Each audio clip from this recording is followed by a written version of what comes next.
بسم اللہ الرحمن الرحیم نحمده ونصلی ونسلم علی رسولہ الکریم وعلی آلہ الطیبین واصحابہ الطاہرین اما بعد۔ حضرات گرامی، آج کے درس میں ہم نے یہ بتانا ہے کہ جب انسان فوت ہو جاتا ہے اور اس کے عزیز و اقارب رشتہ دار قبر کے سپرد کرتے ہیں، اسے دفنایا جاتا ہے، تو اس کے بعد جو ہے کب حساب و کتاب کا سلسلہ شروع ہوتا ہے۔ منکر نکیر آتے ہیں اور آ کر کے سوالات کرتے ہیں۔ پہلی بات تو یہ ہے کہ جب انسان فوت ہو جاتا ہے، فرشتہ روح قبض کر لیتا ہے، تو وہ روح جو ہے اس کے پاس ہوتی ہے، اس کے قبضے میں ہوتی ہے، اس کے اختیار میں ہوتی ہے۔ مرنے والے کو پتہ ہوتا ہے کہ کون مجھے غسل دے رہا ہے، کون کفن دے رہا ہے۔ تو یہ غسل اور کفن کے معاملات کے بعد پھر نماز جنازہ پڑھا جاتا ہے، اور پھر اسے لے کر، میت کو لے کر لوگ قبرستان جاتے ہیں، قبر میں اسے دفنایا جاتا ہے۔ جب رشتہ دار اسے دفنا لیتے ہیں، قبر کے سپرد کر لیتے ہیں اور وہ واپس آتے ہیں، تو مرنے والا ان کے آہٹ کو بھی سن رہا ہوتا ہے، یعنی جو پاؤں کی آہٹ ہے، چلنے کی جو آہٹ اور آواز ہے، اسے بھی وہ سن رہا ہوتا ہے۔ جب وہ واپس آتے ہیں تو اسی وقت جو ہے منکر نکیر یعنی دو فرشتے آتے ہیں اور اسے سوال کرتے ہیں۔ 3 سوال ہوتے ہیں،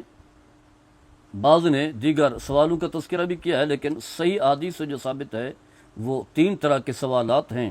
ایک تو اللہ تعالیٰ کی ذات کے بارے میں، دوسرا دین اسلام کے بارے میں، اور تیسرا جو ہے رسول اللہ صلی اللہ تعالیٰ علیہ وسلم کے بارے میں۔ اس حوالے سے چند حدیث جو ہے بطور استدلال کے پیش کرنا چاہوں گا۔ اس حدیث کے راوی جو ہیں حضرت برہ بن عازب ہیں اور رضی اللہ تعالیٰ عنہ، وہ فرماتے ہیں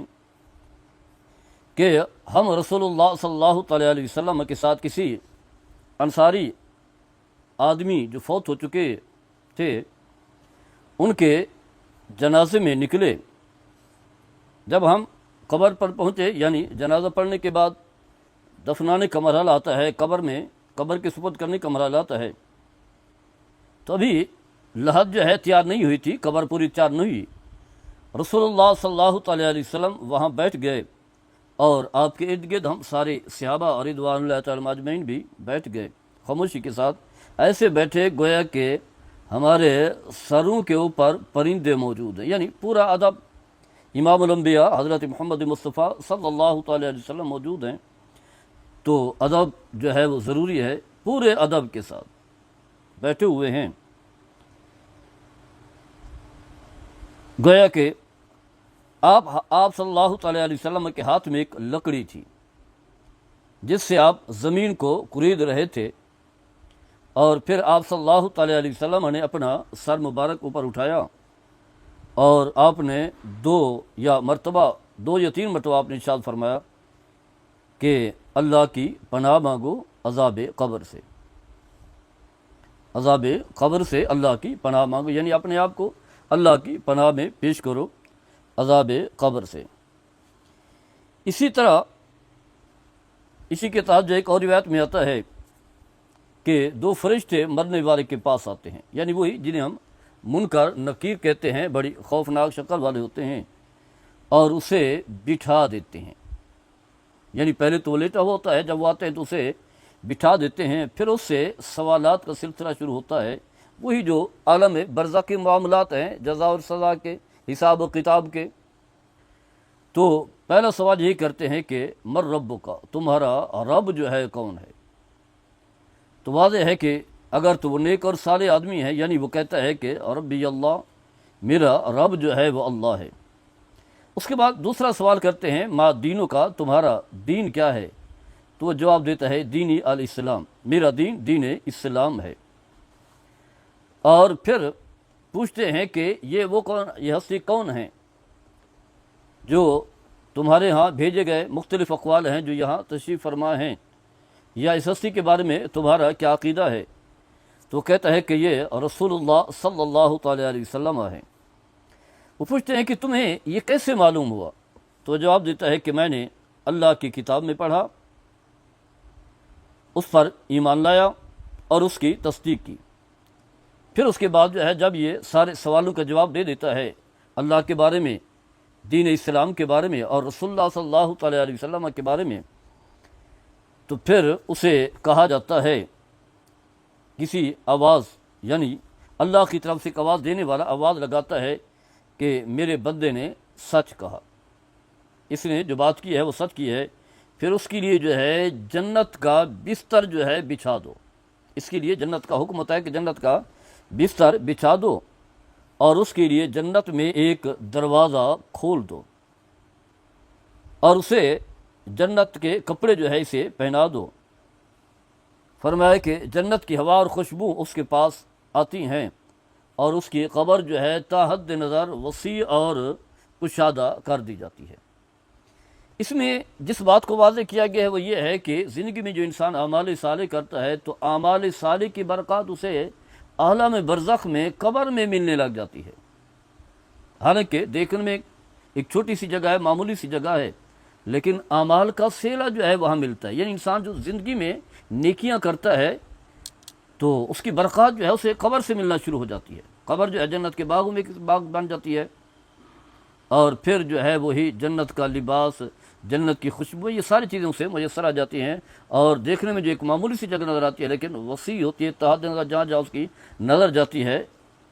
اس کے لیے قبر جو ہے وسیع اور کشادہ کر دی جاتی ہے۔ اس کے مقابلے میں دوسرا شخص ہے جو کفر میں رہا، حالت کفر میں مرا، یہ جس کی زندگی جو ہے لاقیدہ فرمانی میں گزری، کوئی نماز نہیں، کوئی روزہ نہیں، کوئی زکوٰۃ نہیں، کوئی اعمال صالح نہیں، بلکہ غیبت ہے، جھوٹ ہے، حسد ہے، سود ہے، رشوت ہے، مال حرام ہے، سب کچھ جو ہے۔ تو اس کے بارے میں آتا ہے کہ اس کی روح کو جو ہے جسم میں واپس لوٹایا جاتا ہے، پہلے روح قبض ہو جاتی ہے پھر واپس لوٹایا جاتا ہے۔ دو فرشتے وہی منکر نکیر اس کے پاس آتے ہیں، اسے بٹھاتے ہیں جو پہلے ہم طریقہ بتا چکے ہیں، اور اسے پوچھتے ہیں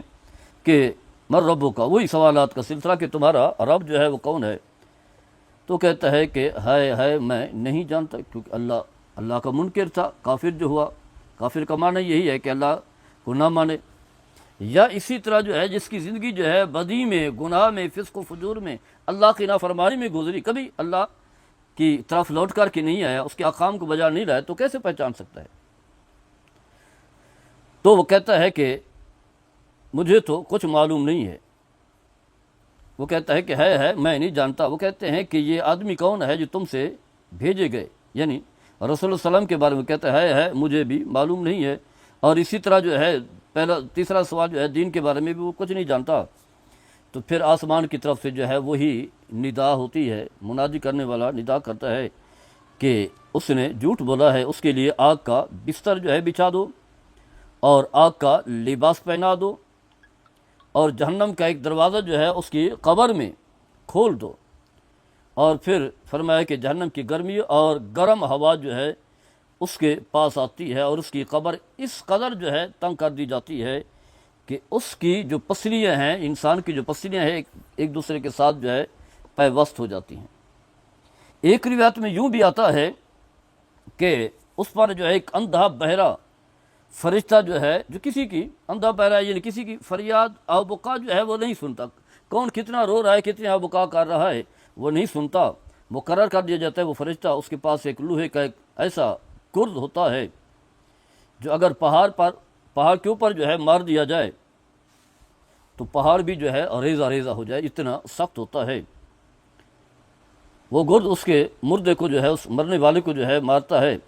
اس کے مار کے بعد جو ہے اتنا دور دور تک جاتی ہے کہ مشرق و مغرب کے درمیان جو چیز بھی موجود ہے اسے سنتی ہے سوائے جن اور انسان کے، اور وہ مردہ جو ہے مٹی ہو جاتا ہے۔ پھر اس کے اندر جو ہے دوبارہ روح جو ہے ڈالی جاتی ہے، اس انداز سے جو ہے اسے عذاب جو ہے ملتا رہتا ہے۔ یہ وہ احادیث ہیں جو سنن ابو داؤد میں بھی ہیں اور دیگر کتب حدیث میں بھی ہے، کتاب السنہ باب فی السنۃ فی القبر۔ تو حضرات گرامی اس انداز سے جو ہے جب انسان کو دفناتے ہیں تو رشتہ دار واپس آ گئے، منکر نکیر آتے ہیں اور پھر سلسلہ شروع ہو جاتا ہے حساب و کتاب کا عالم برزخ میں۔ اسی لیے ضرورت اس بات کی ہے، اللہ نے آپ کو اسلام جو ہے گھر میں عطا کر دیا، آپ مسلمان ہو گئے، آپ کے گھر والے مسلمان ہیں، باقی اعمال جو ہیں کوئی مشکل نہیں ہے، 5 وقت کی نماز کوئی مشکل نہیں ہے، تھوڑا سا وقت لگتا ہے، ویسے آپ جو ہے فارغ بھی ہوتے ہیں، نہ بھی فارغ تو اس کے لیے وقت نکالنا ہوتا ہے، انسان اپنی باقی مقاصد کے لیے بھی وقت نکالتا ہے۔ 5 وقت کی نماز ہے، ماہ رمضان کے سال میں 1 مہینہ آتا ہے اور روزے رکھنے ہیں، اگر آپ مالدار ہیں تو زکوٰۃ ہے وہ بھی سال میں 1 بار ہے، زندگی میں 1 بار حج کرنا ہوتا ہے، اگر آپ مالی استطاعت رکھتے ہیں تو حرام سے بچیں، جھوٹ سے بچیں، غیبت سے بچیں، یعنی منکرات سے بچیں، اور جو معمورات ہیں جن کام کے کرنے اللہ نے حکم دے اسے آپ کریں، زندگی سلیقے سے گزاریں، تو پھر اصل مزہ تو قبر کا ہے، یہ پہلا مرحلہ ہے، اس کے بعد جو ہے پھر آخرت ہے۔ جب آپ قبر میں جو ہے کامیاب ہو گئے